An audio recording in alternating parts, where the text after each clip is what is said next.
네, 안녕하십니까. 원음방송 특집 통일대담 한반도 평화의 길을 묻다. 저는 진행을 맡은 박성태 사람과 사회연구소 실장입니다.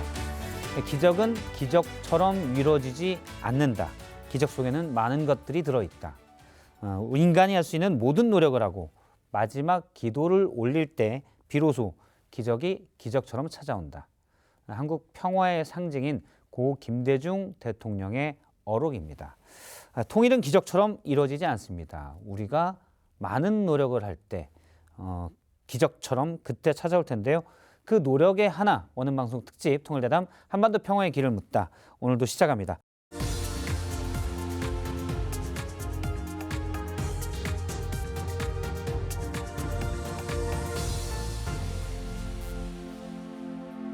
한반도 평화 정착을 위한 그 과제를 모색하는 시간 가져볼 텐데요.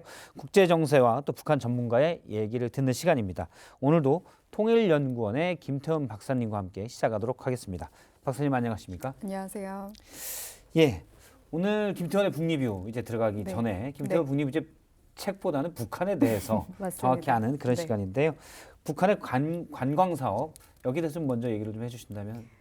네, 저희 앞선 회차에서도 이 관광 산업 얘기를 저희가 꽤나 했었는데 이 러시아인의 그 북한 관광 급증 아마 이런 거 혹시 좀 접하신 분들도 계실 것 같아요. 3분기가 역대 최고 3,460명이라는 얘기가 있는데 아무래도 모스크바랑 평양 그 직항이 재개된 그 효과다라고 간단하게 말씀을 드릴 수 있을 것 같아요. 그래서 우리 원산갈마 해양관광지구 이제 개장 그리고 러시아 우선 해가지고 좀 이제 개방이 이제 되고 있는 건데 좀 북한이 외국인 관광객을 지금 일반적으로 받지는 않지만 이제 러시안 관광객만 예외적으로 좀 이제 개방을 하고 있다라는 점.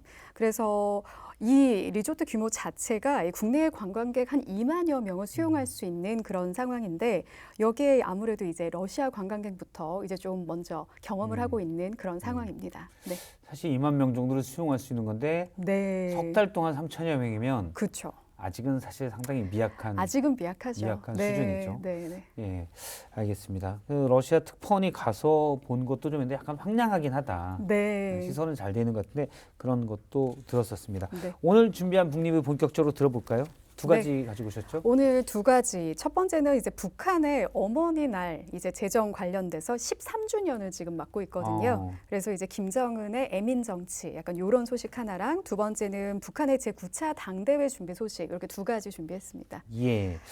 어머니 날, 북한도 어머니 날이 있습니까? 네, 북한의 어머니 날이 굉장히 확실히 자리를 잡고 있어서 별도로 이제 지정을 하고 있는데요. 우리는 이제 어버이의 날이잖아요. 근데 북한에서는 특히 이제 어머니의 날에 이제 굉장히 강조를 하고 있습니다. 잠시만요. 그럼 아버지의 날은 없습니까, 아예? 네, 어머니의 날로 의미를 부여하시는 걸로. 그래서 이게 애민 정치 선전과 또 최근에 북한도 우리만큼이나 또 저출생 문제가 계속되고 있기 때문에 이러한해서 이 북한 어머니날 얘기가 나오고 있어요. 거기다가 아마 이미 실장님께서도 접하셨겠지만 그 김정은이 그 자식을 많이나 키우는 것이 애국이다라면서 다산을 이제 촉구하기도 했었고 그게 아마 2023년 제5차 어머니 대회 그때 나왔었던 얘기인데 이런 북한의 합계 출산율도 지금 1.79명으로 2023년도 기준으로 나오더라고요. 그래서 이제 여기도 2050년이면 초고령 사회에 진입을 한다고 합니다. 북한도요? 네. 전혀 몰랐던 내용입니다. 그러면 북한의 어떤 젊은 층들도 아이 낳기를 꺼려한다? 이렇게 봐야 되나요? 우리나 북한이나 결국은 사람 사는 곳은 다 이제 마찬가지일 텐데 여러 가지로 나의 생활이나 나의 생계 여러 가지가 좀 해결이 돼야 우리가 또 다른 것들도 이제 좀 고민을 할 수 있을 텐데 북한도 그런 상황에 처해 있는 것 같고 그럼에도 또 우리가 이 어머니의 날을 이제 기억해야 되는 거는 굉장히 북한에서 어머니 날을 통해서 그 김정은 자신의 애민 정책이랑 좀 이렇게 연계시키려는 이제 그런 측면에서 좀 이런 어머니의 날이 좀 주목을 받고 있습니다. 네. 알겠습니다. 북한이 아버지의 날이 없다는 건 약간 서운한 마음이 있지만 어쨌든 어머니의 날 그리고 출산율 같은 얘기도 들어봤고요. 두 번째 북리뷰 앞서 이제 내년에 열릴 북한 9차 당대회. 네. 당대회가 사실 우리는 익숙하지 않아요. 그렇죠. 없으니까. 근데 네. 북한이나 중국이나 이런 게 상당히 중요하더라고요. 네, 맞습니다. 이 당대회에서 사실은 그 모든 것들이 이제 내용이 다 하나하나 담겨 있다. 그리고 우리 또 북한을 연구하시는 분들도 그 당대회에서 이제 김정은의 어떤 메시지가 나왔는지 그 해에 관련된 모든 것들을 좀 유추해 볼 수 있는 굉장히 중요한 예. 당대회다라고 말씀을 드릴 수 있고요. 당대회에서 지금 김정은 연설이면 우리나라의 뭐 대통령 시정 연설 그런 건가요? 감히 말하건대 뭐 그 이상 의미가 당연히 또 있겠죠. 아무래도. 그래서 지금 12월 중순에 지금 전원회의를 일단 열기로 좀 결정을 한 상태고 그 내년도 2월에 이제 제9차 당대회 개최를 지금 준비 중인 상태입니다. 근데 아무래도 그 8차 당대회 때보다 지금 이런저런 소식을 이제 이렇게 좀 우리가 종합을 해보면 한 2개월가량 이제 좀 빠르게 준비를 하고 있는 모습이 있어서 9차 당대회에서는 그 5개년 계획 평가라든지 아니면은 새 경제 계획을 좀 제시하고 뭐 세대 교체 선언 뭐 이런 것들에 대한 그런 체제 정당성 강화에 이제 힘을 쓸 것 같다 이렇게 좀 예상이 되는데 또 우리는 이 당대회를 주목해야 되는 여러 이유 중에 하나가 내년도 4월 우리 국정원에서도 굉장히 북미 대화 가능성으로 점쳐지는 유력한 시기다라고 보고 있는데 아무래도 이 북미 대화 가능성 이런 것들을 같이 볼 수 있는데 저는 개인적으로도 그렇고 한 가지 좀 어두운 전망은 우리 남북 관계의 전망이겠죠. 그래서 이런 기회를 어떻게 잘 살려서 우리의 한국의 페이스메이커 역할 또 미국의 피스메이커 역할을 잘 지원할지 이런 것들을 이제 제9차 당대회를 통해서 좀 힌트를 좀 그나마 좀 있는 틈새의 그 공간 그런 룸을 우리가 확인할 수 있는 게 있지는 않을까라고 좀 예의주시해야 될 것 같습니다. 알겠습니다. 네. 북한의 대외 관계 방향도 이때 천명될 가능성이 있기 때문에 네. 예의주시해야 된다는 말씀이셨고요. 북한을 만나는 시간 김태현 박사의 북 리뷰였습니다. 여러분은 지금 한반도 평화의 길을 듣고 계십니다.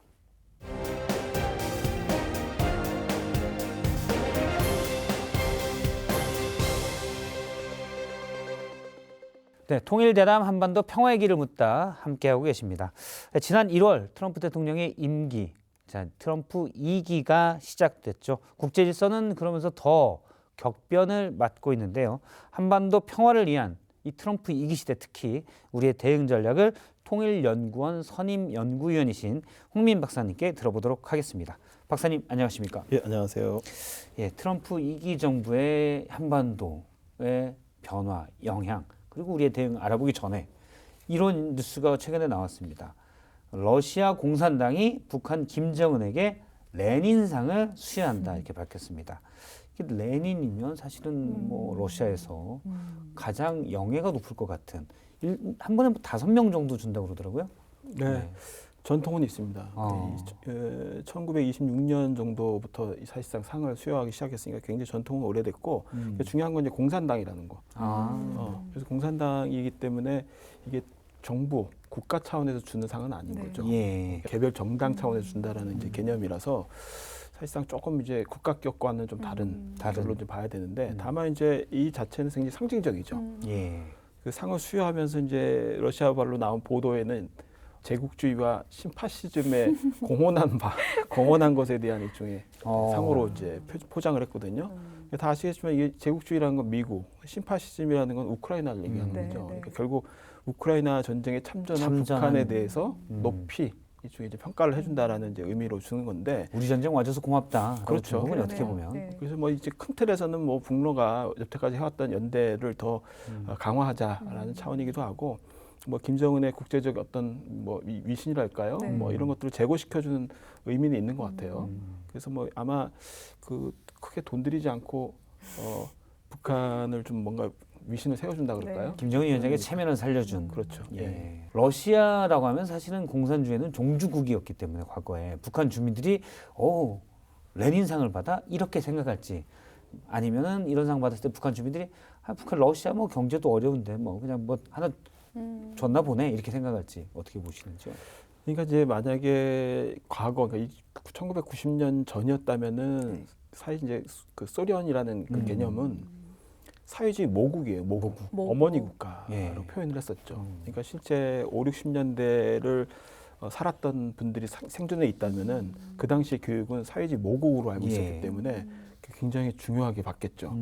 그런데 지금 인구사회학적으로 너무 많이 변화됐어요. 그래서 실제 경제난이라고 얘기하는 90년대 중반에 그 경제난을 겪었던 사람들이 지금 이제 30, 40대에 다 넘어가는 그렇죠. 사람들이에요. 그리고 이미 이 사람들은 과거의 어떤 소련의 영화라든가 소련의 어떤 영향력이라든가 이것과는 좀 거리가 먼. 잘 모르기도 하겠군요, 예, 사실은. 사회주의 체제가 전환하면서 사실상 북한 교육에서도 이 사회주의 모국으로서의 러시아의 위상은 상당 부분 제거되거나 없어졌거든요. 그러니까 이 사람들의 학습 머릿속에는 러시아라는 존재가 그렇게 모국이라는 개념으로 남아있지는 않다.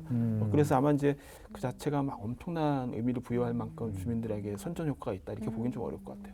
대신 앞서 러시아가 북한에 가지고 있는 위상이 많이 떨어졌다고 하는데 중국의 위상, 또 미국이라는 나라가 세계 초강대국으로서 또 트럼프가 그렇다라는 건 북한 주민들도 그건 좀 알고 있죠.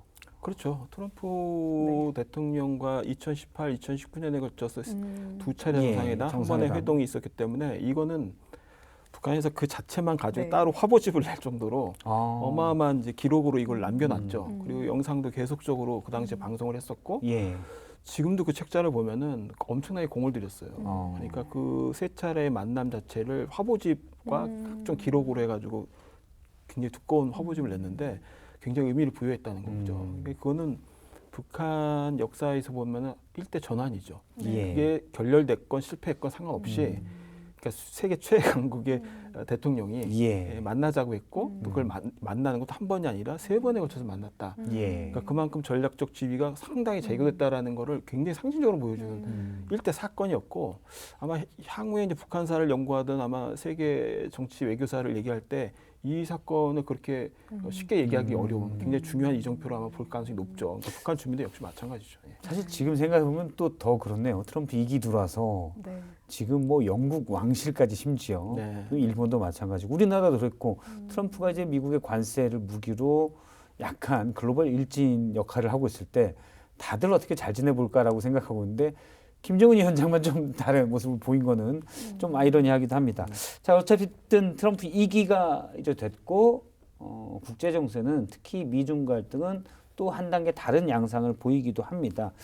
일단 트럼프의 이 국제 질서에 대한 안보 측면에서 어떤 트럼프의 방향이랄까요?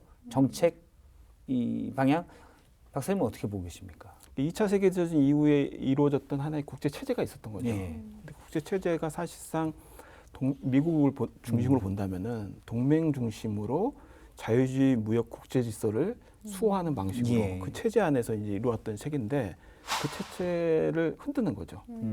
동맹? 내가 특별히 이익이 안 된다면 필요 없어. 라는 것이 됐고, 그 다음에 자유주의 국제 질서, 소위 이제 자신이 좀 손해를 보더라도 이 질서 자체를 수호해준다라는 것으로 걷는 굉장히 이익이 있었거든요. 메리트가 있었고. 근데 그 자체도 필요 없다는 거예요. 내 국가, 당장 아메리카가 미국이 얼마나 이익을 보냐가 이제 중심이 되기 때문에 기존의 이제 발상 자체를 완전히 뒤집는 이제 사실상 시각인 거죠. 근데 이제 중요한 거는 이게 기존의 이제 미중 전략 경쟁이라고 소위 얘기했던 경쟁, 이게 이제 그냥 경쟁적 협력이었는데 이제 경쟁적으로 이제 어떻게 우위를 할 거냐로 이제 사실상 약간 전환이 되기 시작한 거죠. 근데 그게 단순히 안보 분야나 뭐 특정 경제 분야만 해당되는 게 아니라 소위 이제 이 시대를 규정할 수 있는 AI나 인공지능 뭐 관련된 부분들, 기술, 사이버, 굉장히 이제 이 시대를 어떻든 이제 크게 변혁시킬 수 있는 소재와도 연결이 돼 있기 때문에 중대한 이 시점에 트럼프가 등장했고 트럼프가 그런 방식의 질서를 자꾸 강제하고 있다는 거. 그게 굉장히 이제 돌발적인 부분인데 중요한 거는 트럼프 대통령의 최대 약점은 시간이라는 거죠. 임기가 정해져 있으니까. 임기가 정해져 있어서 모르겠습니다. 뭐 임기는 정해져 있지만 어떤 일을 벌일지 몰라서. 트럼프도 가끔 뭐 농담식으로 내가 또 할 수도 있지 뭐 이런 내비친 적은 있어요. 어쨌든 그 시간의 약점이기 때문에 2년 반, 길어봐야 이제 정책 동력을 가질 수 있는 시간이 2년 반 정도 되고 이제 임기까지 하면 3년 정도인데 이 시간을 과연 트럼프식의 이런 강제가 계속적으로 먹힐 수 있느냐. 그리고 그 이후에 이런 질서로 계속 갈 것이냐 아니면 다시 뭔가 회복적으로 탄력적으로 갈 것이냐라는 것이 이제 중요한 변수가 되는데 제 생각에는 2, 3년 후에 어느 정도의 회복력을 갖고 돌아올 가능성도 우리가 염두에 둬야 된다. 그래서 지나치게 지금 자체를 너무 이제 뭐랄까요, 극단적인 어떤 질서 변환이라고까지만 보지 말고 다시 뭔가 회복적으로 돌아올 수 있는 여지도 이제 한번 봐야 되지 않나라는 생각이 듭니다. 그러니까 경제로는 트럼프 2기 행정부에서 관세로 전 세계를 상대로 사실은 제가 이제 글로벌 일진이라고 표현했는데 힘을 과시하고 있는 형국이고, 근데 이제 정치적 안보적으로는 사실은 중국에 대한 견제 대립인데, 트럼프 1기 때도 있었죠. 원래 선거 전략도 중국을 적대화시키면서 하기도 했는데 바이든 행정부도 그걸 약간 이어가긴 했었어요. 그래서 트럼프 2기가 끝나더라도 혹시 중국 간의 갈등, 이게 사실은 미중 갈등은 우리 한반도 안보에 큰 영향을 주기 때문에 이거는 또 그냥 갈지 어떨지 이건 좀 궁금하긴 합니다. 사실 이제 트럼프 변수가 중요하다기보다는 구조적으로 진행되어 온 미국의 대중국 견제가 오히려 더 중요한 사실, 구조적인 흐름이죠.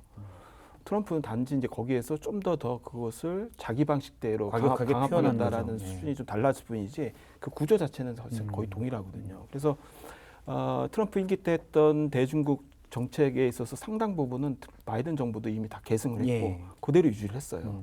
그리고 실제 이제 바이든 정부 때나 트럼프 정부 때 나왔던 뭐 소위 국방 전략서죠, NDS라든가 MDI라든가 다양한 국가 전략서들 보면은 그 내용 자체가 중국에 관련해서는 수정되지 않았어요. 제일 경계해야 하고 그다음에 무력화시켜야 될 대상으로 중국을 상정하고 있는 건 동일하거든요. 그래서 트럼프 2기가 지난다고 하더라도 이 구조가 바뀌지 않을 거예요. 다만 방식에 있어서 이런 방식으로 이제 관세라든가 무역을 무기로 해가지고 거칠게 들어갈 것인가, 아니면은 좀 더 다른 방식을 선택을 할 것이냐라는 방법적인 차원에서는 수준이 좀 달라질 수 있는데 그 구조 자체가 바뀌지는 않을 것이다. 그래서 인도 태평양이라는 큰 세계, 이 세계 안에 펼쳐질 거의 대부분의 내용들은 제가 보니 미중 전략 경쟁이 어느 구도로 갈 것인지, 그에 대해 미국이 어떤 방식 선택하느냐에 따라서 상당히 큰 흐름이 좀 바뀔 수도 있다라고 볼 수 있는 것 같아요. 박사님은 어떻게 보십니까? 그러니까 지금은 트럼프 2기에 앞서 이제 과격한 양상으로 미국과 중국의 대립 양상이 보여지고 있는데 이게 좀 장기적인 구조적인 측면에서는 혹시 어떻게 또 보시는지? 정말로 이 트럼프 2기 행정부는 진짜 누구나 다 알고 있는 지금 미국 우선주의인 거잖아요. 그리고 모든 분야에 다 막론하고 거래주의 외교를 지금 기본적으로 또 양자 외교를 선호하고 있는 건데, 이게 트럼프 개인의 특성도 있지만 사실은 이게 결국 대중 정책에 있어서는 관통하는 게 지금 결국 계속 가고 있는 거잖아요. 그런 걸 봤을 때 우리의 한국이 세워야 되는 접근법은 결국은 단기, 중장기로 당연히 나눠야 하는데 또 내년에 중간선거 결과에 따라서 모든 거를 손바닥 뒤집듯이 바로 할 수 있는 또 그런 것도 아니잖아요. 그래서 정말 뭔가 확정적이지 않은 거, 기존의 문법과는 좀 다른 접근을 가져가는데 저희는 그런 측면에서 특히 남북관계 같은 경우는 이제 미국도 그렇고 북한은 말할 것도 없고 결국 우리를 패싱하는 거를 이제 막아야 되는 거잖아요. 그래서 내년 상반기까지가 한국 정부에서 정말 전략적인 그 유연성과 이런 것들을 잘 좀 가져가야 되는 걸로 접근을 할 수밖에 없는 그런 상황에 처해 있다라고 저도 보고 있습니다. 사실 지난 에이펙 기간 중에 미중 정상회담이 있었고, 저희가 이제 미중 관계를 계속 얘기하는 거는 한반도 안보 문제에 가장 영향을 크게 끼칠 수 있는 요소 중에 하나가 사실 미중 갈등 부분이기 때문에 그 점을 얘기하고 있습니다. 트럼프 대통령은 에이펙 정상회담 중에 열린 미중 정상회담에 대해서 10점 만점에 12점이다. 이렇게 얘기를 했어요. 박사님은 몇 점 주시겠습니까?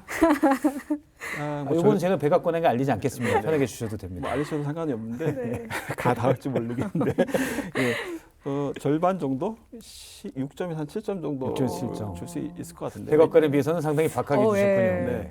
일단 트럼프 입장에서는 이제 히토리하고 농산물 문제가 걸려 있었기 때문에 당장 내년 중간 선거를 생각한다면 이 두 가지를 만약에 계속 유지시키는 상황에서는 중간 선거를 장담하기 어려울 수도 있거든요. 그렇기 때문에 어떻든 이 두 문제가 1년 유예라는 걸 어떻든 했지만 이 두 가지 그나마 해결하고 온 거, 그나마 해석을 하고 온 게 자기한테는 12점이라는 점수를 줄 수 있는 아마 그런 동력이 됐을 수 있는데, 12점이라고 이제 광고를 하는 거죠.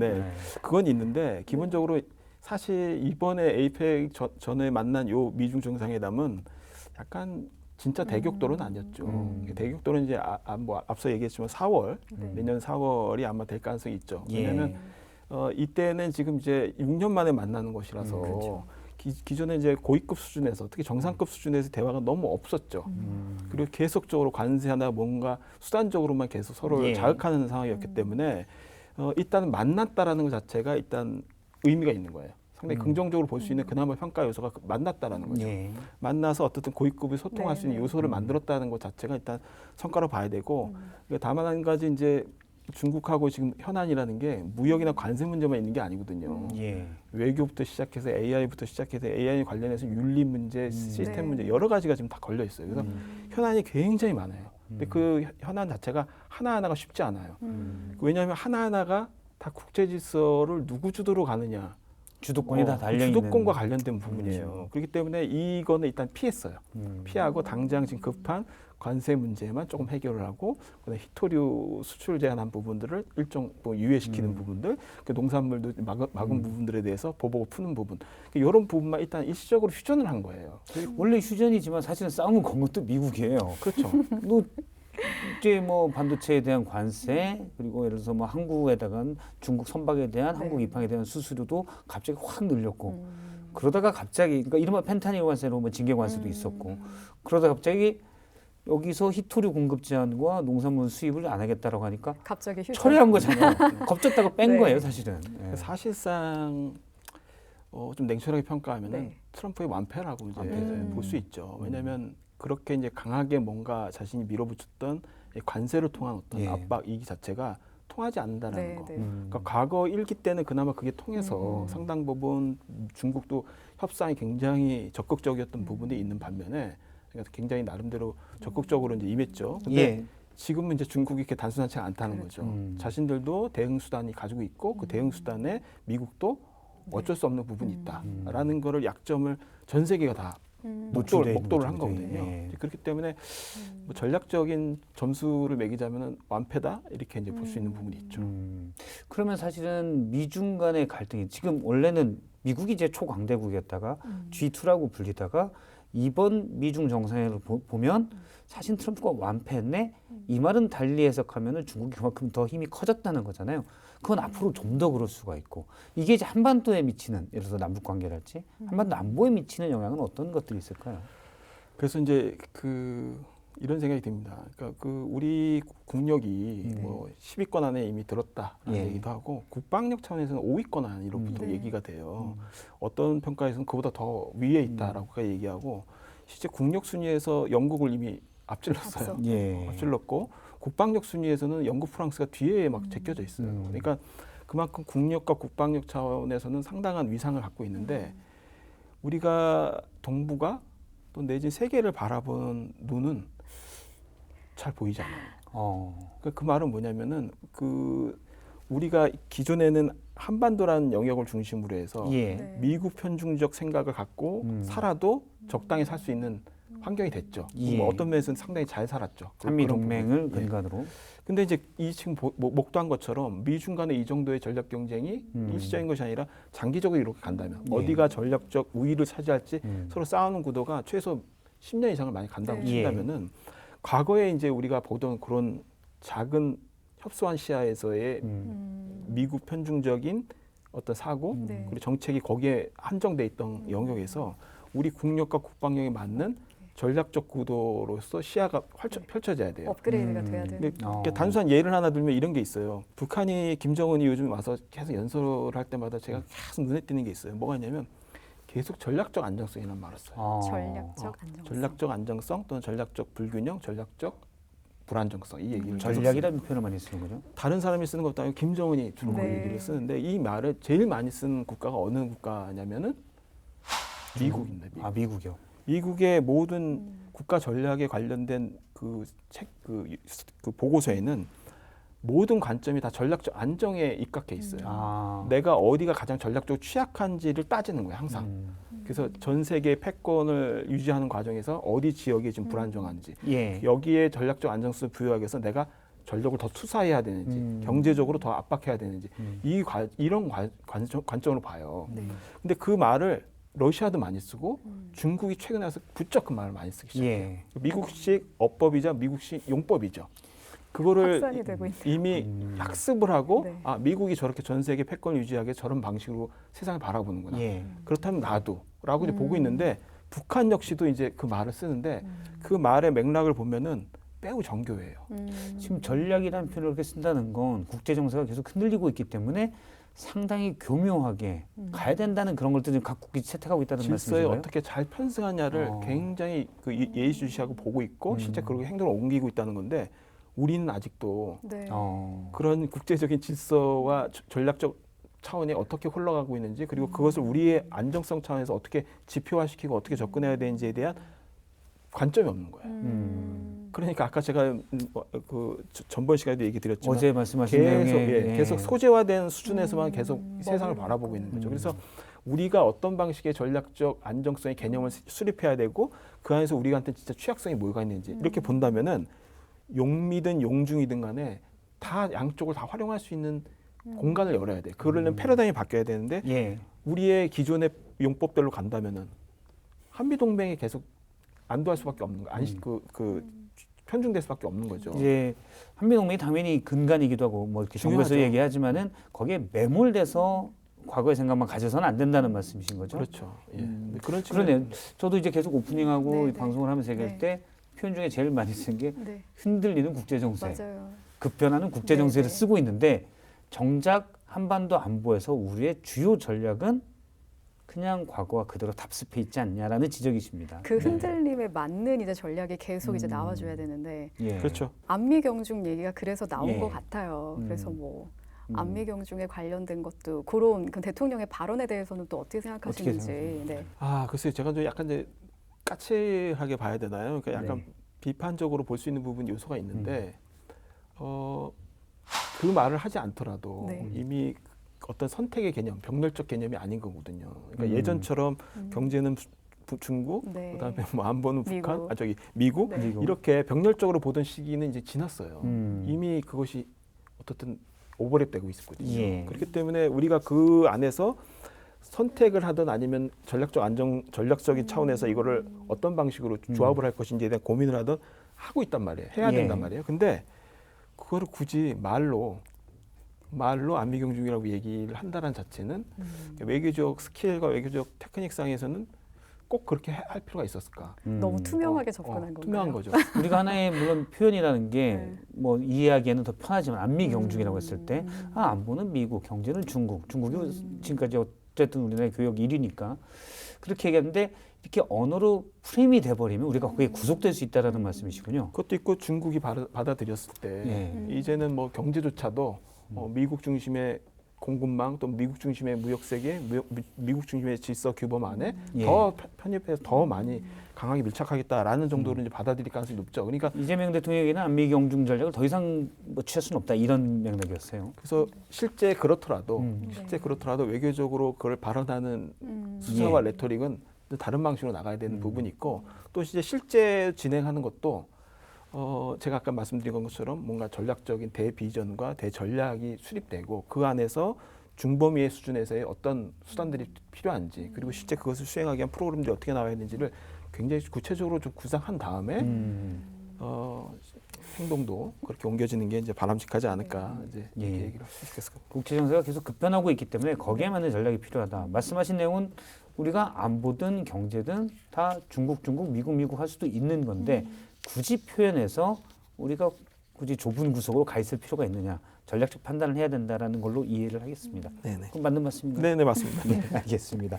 한반도 문제에 대해서는 이제 중국 얘기를 하셨고요. 근데 최근 이 부분 좀 여쭤볼게요. 중국과 일본의 갈등이 심상치 않습니다. 다카이치 사나이 일본 총리가 어쨌든 그 양안 문제, 대만 문제에 관해서 얘기한 다음에 중국의 반응이 뭐 수산물도 수입 금지죠. 네. 그리고 관광객도 일본 가지 마라. 위험할 수 있다라고 얘기하고 있고 그다음에 얼마 한중일 문화장관 회담도 취소시켰어요. 이거는 중국의 의도적인 것도 좀 들어가 있습니까? 어떻게 봐야 될까요? 의도적인 정도가 아니라 이제 뭐 당연히 굉장히 이제 적극적으로 기획되고 아마 이제 더 향후에 이제 추가적인 아마 철회되지 않는다면 아마 추가적인 계속적인 발언이 계속적인 반발 행동들이 나올 텐데 그 최대 핵심 이익이잖아요. 네. 대만 문제는 건드리기 어려운 네. 얘기고 그거는 한국도 마찬가지고 계속 하나의 중국 원칙을 존중한다라는 기본 입장을 다 가지고 있는 거고 미국조차도 한 번도 그거를 침해하는 발언을 한 적은 없어요. 그러니까 대만 문제와 관련돼서는 뭐 일종의 뭐 군사 무기를 좀 지원한다든가 일정 부분 그 항행의 자유 표현 정도는 나올 수 있는데 대만 문제 자체를 마치 직접적으로 거론하고 네. 하나의 중국 원칙을 침해하는 듯한 발언은 미국조차도 피하는 그렇죠. 발언들이에요. 근데 이 최대 이익에 관련된 중대 이익과 관련된 부분을 일본이 건드렸다. 네. 이건 굉장히 반발할 수밖에 없죠. 근데 이 어느 정도의 민감성을 갖고 있냐면 여태까지 보였던 패턴들을 보면은 이건 한반도와도 굉장히 관계가 있는데 예. 그 미국 행정부가 그 대만 문제와 관련해서 하나의 중국 원칙을 확인시키지 않을 경우 암묵적으로 과거에 했던 정부가 뭐 있으니까 그냥 네. 그대로 유지되겠지라고 생각할 수 있지만 그것이 정부 출범해가지고 미국 정부가 그거를 확인시키지 않으면은 그거를 굉장히 그 불안하게 봤어요.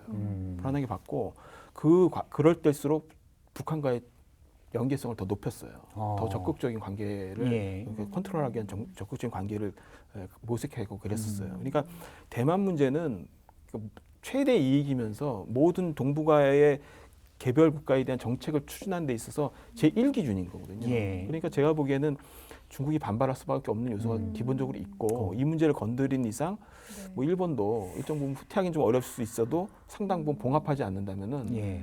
향후 중일 관계는 상당히 악화될 가능성이 높다고 것이다. 보이는데 이게 웃긴 거는 지금 이제 네. 일본 내에서 이게 너무 지금 각광을 받는다는 얘기죠. 그래서 지금 타케이치 총리의 일본 내 지지율은 네. 더 올라갔어요. 오히려 강성 70% 가까이 좀 지지층들을. 올라갔고 네. 오히려 이제 이 할 말한다 뭐 이런 네. 식의 이제 그 평가를 받고 있는데 지금 그렇지는 않습니다. 제가 보기엔 이게 장기적으로 본다면은 사실 일본 내의 그 총리의 그 임기라든가 총리의 네. 어떤 그 생명력이라는 게 사실 1년짜리 단축된. 통진다 뭐 이런 얘기가 나올 정도로 예. 길지 않습니다. 길지 않는데 굉장히 이 다카시 총리의 그 지지 기반도 그렇게 두터운 거라고 보기도 어렵고요. 이제 그렇기 때문에 이제 과연 내부적인 그 일종의 그 호응을 받는다고 해서 이걸 과연 외교적인 이런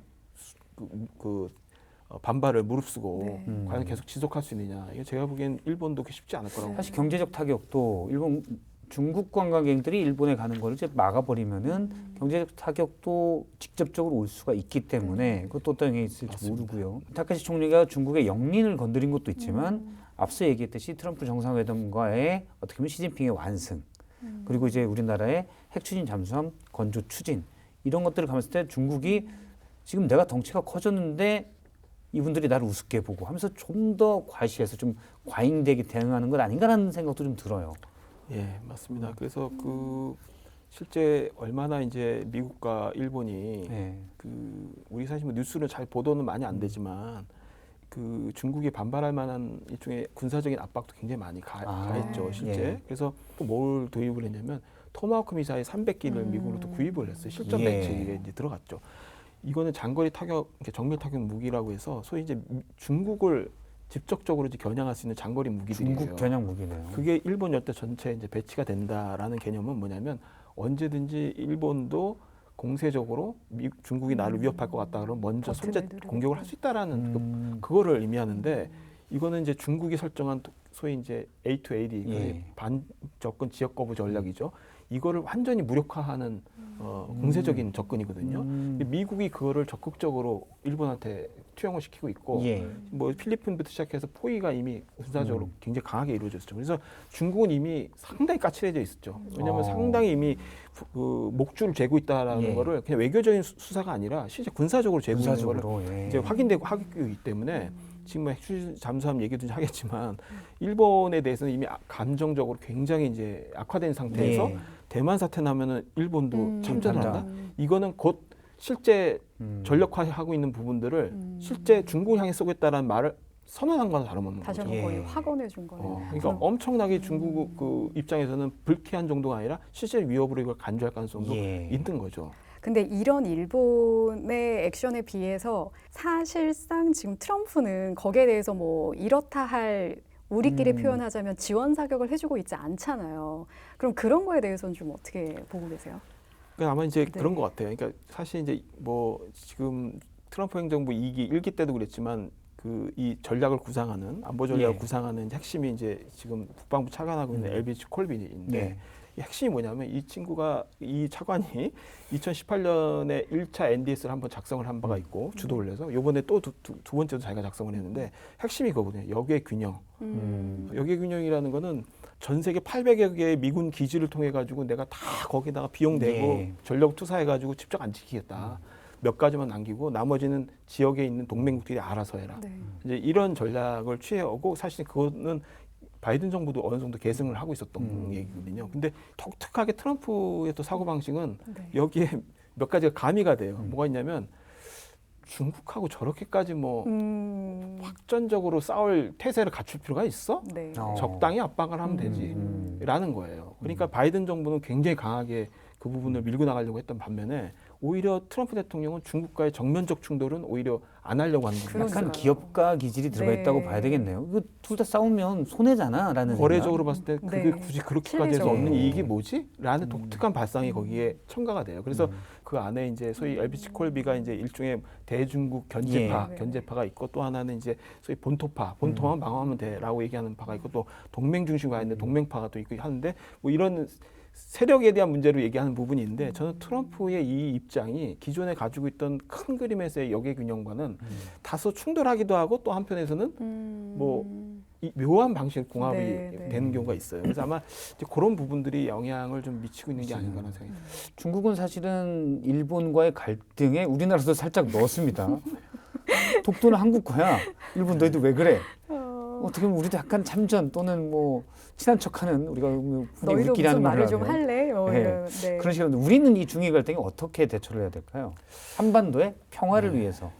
굉장히 그 이제 만약에 최악의 이제 상황까지 이제 간주를 한다면은 우리가 이제 핵 추진 잠수함까지 이제 예. 하고 있는 데다가 이게 이제 잘 드러나지 않지만 이 지금 중국하고 한반도하고 일본 열도가 있는 이 사이에 예. 해저에는 어마어마한 양의 해저 케이블선들이 깔려 있습니다. 예. 이게 다 드러나지 않는 어. 사실상인데 이게 뭐 일종의 공격당한다. 해저 네. 테이블이 끊기거나 공격당한다. 그러면은 데이터부터 시작해서 전략 자체를 그 집행하기 어려울 정도의 굉장한 그러니까 경제적인 것부터 시작해서 뭐 안보적인 것까지 안보적인 치명적인 정도거든요. 그래서 해상에 대한 또는 이 네, 네. 영유권 관련된 부분들이라든가 이 해상에 관련된 거는 굉장히 민감합니다. 예. 엄청난 휘발력을 갖고 있는 정말 무서운 그 소재가 되거든요. 왜냐하면 그 아래 경제적인 것, 안보적인 모든 게 다 같이 깔려 있는 거거든요. 그래서 자칫 우리가 이제 중일 갈등 안에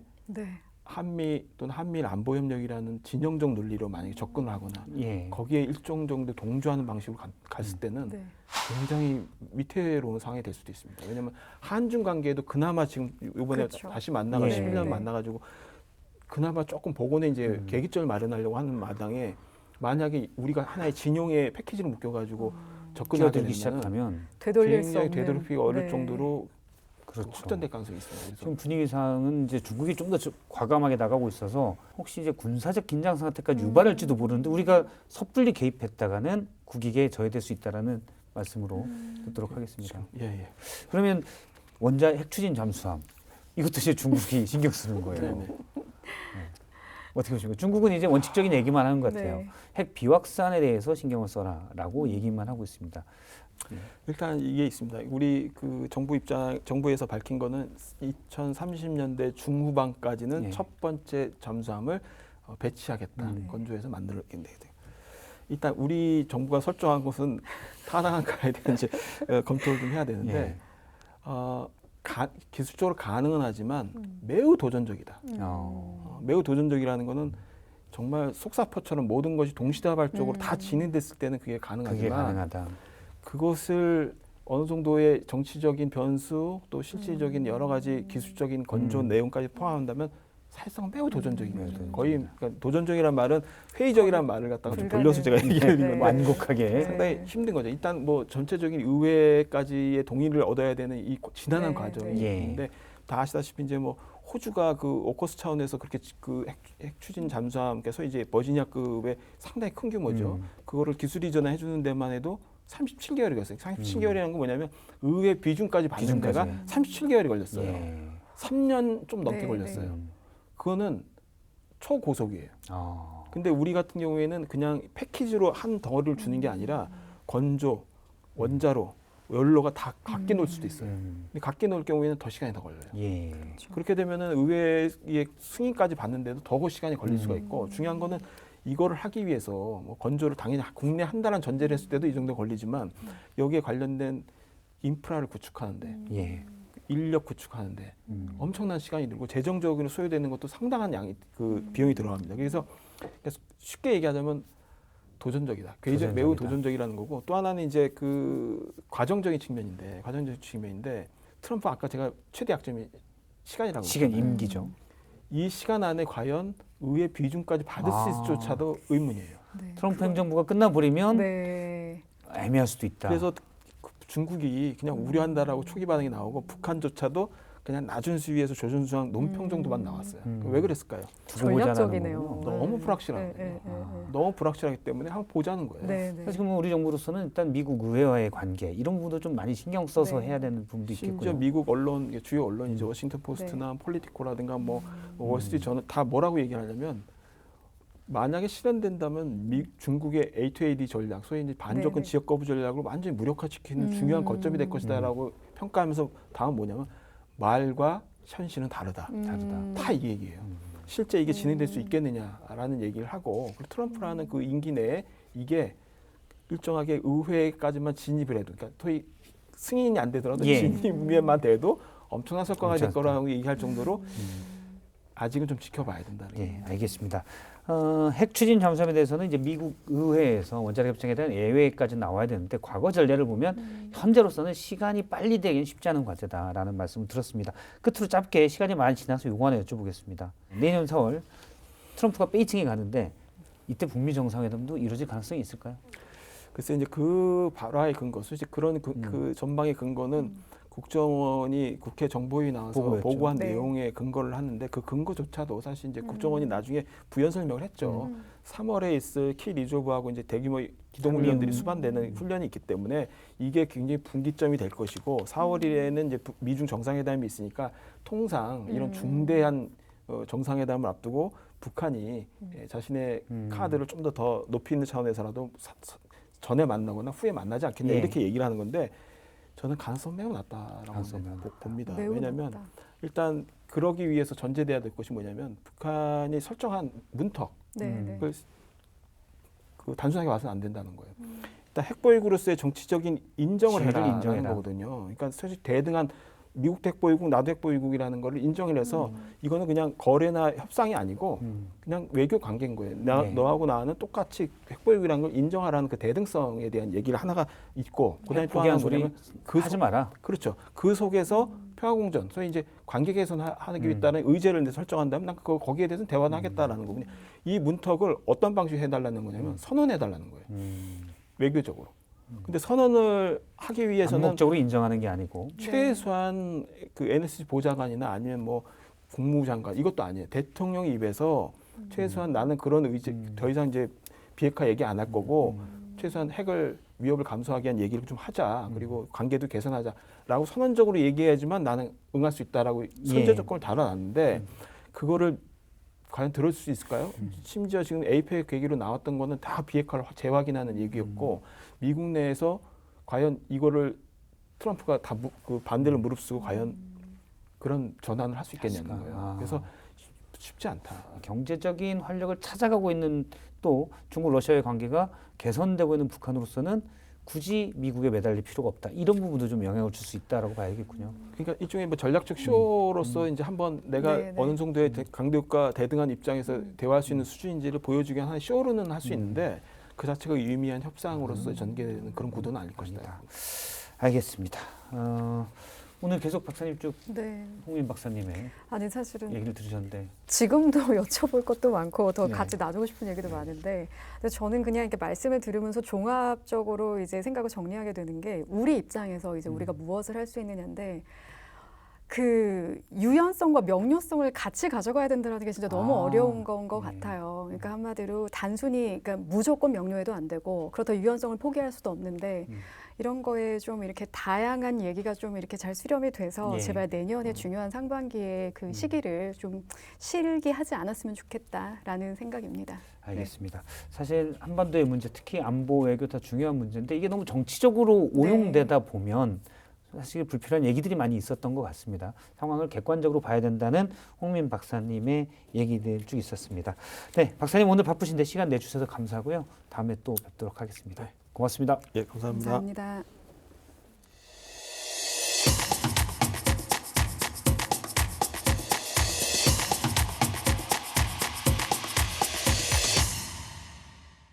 네, 원음 방송에서 특집으로 준비한 통일대담 한반도 평화의 길을 묻다 지금 함께하고 계십니다. 자, 지금부터는 탈북민이 전하는 북한의 이슈를 만나는 클로즈업 북한 시간입니다. 오늘도 탈북민 유튜버 박유성님과 함께합니다. 어서 오십시오. 네, 안녕하십니까. 안녕하세요.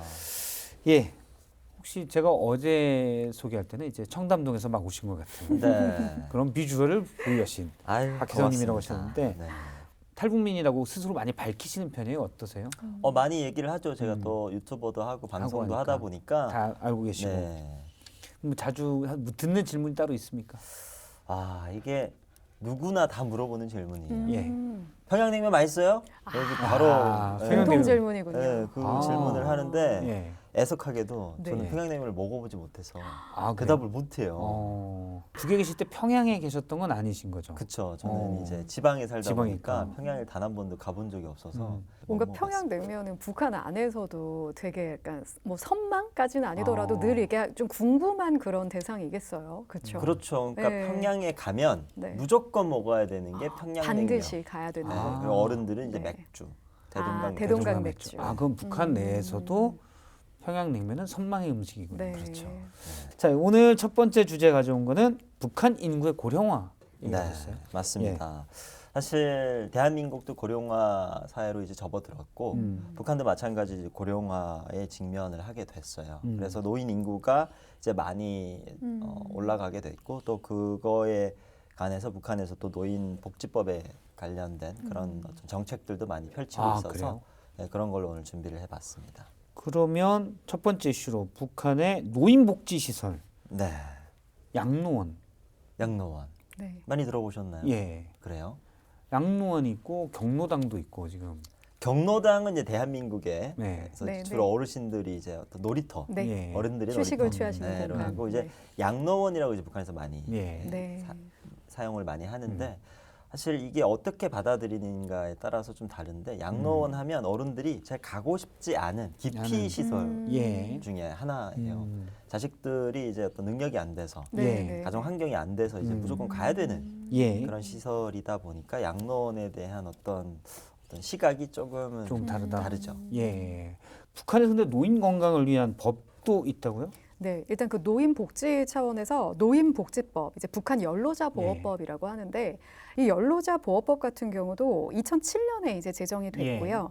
이게 아마 2002년에 북한이 고령화 시대에 접어들게 되면서 이제 이런 대책이 좀 필요하고 그래서 또 게다가 뭐 UPR이나 이런 계기 때 유엔이나 국제사회에서 이런 권고가 굉장히 많이 나옵니다. 근데 이제 북한이 한마디로 수용할 수 없는 내용들은 이제 건드릴 수가 없으니 여성, 아동, 장애인 그리고 예. 노인복지 이런 부분에서 할 수 있는 것들을 이제 수용을 한다라는 측면에서 이런 법령들을 제정을 많이 하는데 예상하시다시피 현실이 다른 거죠. 그러니까 법규에는 이런 노인복지와 관련된 여러 가지가 잘 담겨 있는데 이런 법이 서류상으로만 좀 존재하는 측면이 크다라는 거. 그래서 뭐 법령상에는요, 뭐 그런 연로연금이라든지 뭐 여러 가지 것들이 담겨 있어요. 그래서 대상 연령도 남자는 만 60세, 여자는 이제 55세 이상으로 해서 뭐 지위도 혁명의 선배다. 약간 이런 표현을 써서 법규에도 정확히 되어는 있지만 법과 현실의 괴리가 달라서 양로원도 말씀하셨다시피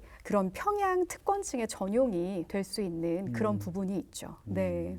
그러면 그 방금 말씀하신 양로원이 이렇게 운영되는 건 일반적인 거고 네. 평양이나 이런 데서 또 특별히 무슨 어떻게 보면 특권 계층들에게 되는 그런 건 좀 없습니까? 노인복지시설지. 그런 건 있죠. 북한이 사실 특권층이 누리는 이런 복지 시설 같은 경우가 이제 우리가 생각하고 우리가 주로 보는 것보다 훨씬 더 이제 위에 이제 있고 그래서 주로 이제 북한의 그 1세대, 2세대 예. 혁명투사 그리고 이제 한국 전쟁 때 참여했던 북한의 공로자들 예. 이런 사람들이 지내는 시설이라든지 지역 이런 것들을 북한은 따로 만들어 놓고 예. 거기에 이제 그 사람들의 공급이라든지 이런 거는 최고급으로 네. 이제 들어가고 있어요. 그래서 사실 그런 걸 봤을 때 북한의 헌법이 네. 거기에 맞춰져 있는 거 아니냐.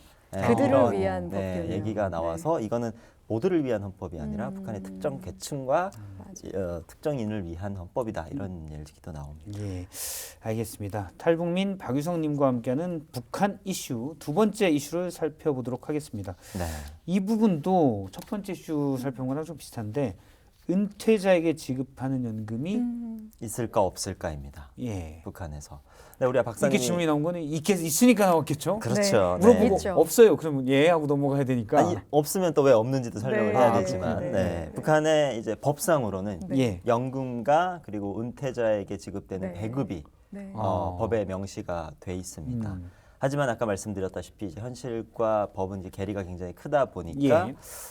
이제 은퇴를 하고 있는 사람들이 노인들이 이제 그 혜택을 제대로 받냐 안 받냐 그거에 대해서 또 얘기를 좀 나눠보면 네. 좋을 것 같습니다. 예. 그러면은 일단 연금 지급 앞서도 말씀했는데 네. 법으로 지금 규정을 돼 있죠? 네, 맞습니다. 지금 그 아까 말씀드렸었던 그 자격 요건, 남자는 만 60세, 여자는 이제 55세. 이제 이 기준으로 봤을 때 연로연금을 지급하도록 법규상 이제 명시가 되어 있고 일반인은 뭐 월 임금의 60~70%, 그다음에 공로자는 100%를 지급한다는데 저는 이제 요런 이제 그 문장을 보면서 일단 북한에서 월 임금이라는 개념 자체가 사실상 우리가 받아들이는 것과 일단 다를 것이고 그리고 이것들이 북한에서 그냥 법규가 하나에만 이게 규정되어 있는 게 아니고요. 헌법에도 있고요. 예. 그다음에 뭐 노동법, 사회보장법, 그다음에 이제 연로자 보호법까지 정말 다층적인 법에 다 이제 곳곳에 들어는 있는데 계속 같은 말을 하는 거지만 이런 게 선전용 법으로 많이 그치고 있고 예. 또 말씀하셨다시피 이런 것들이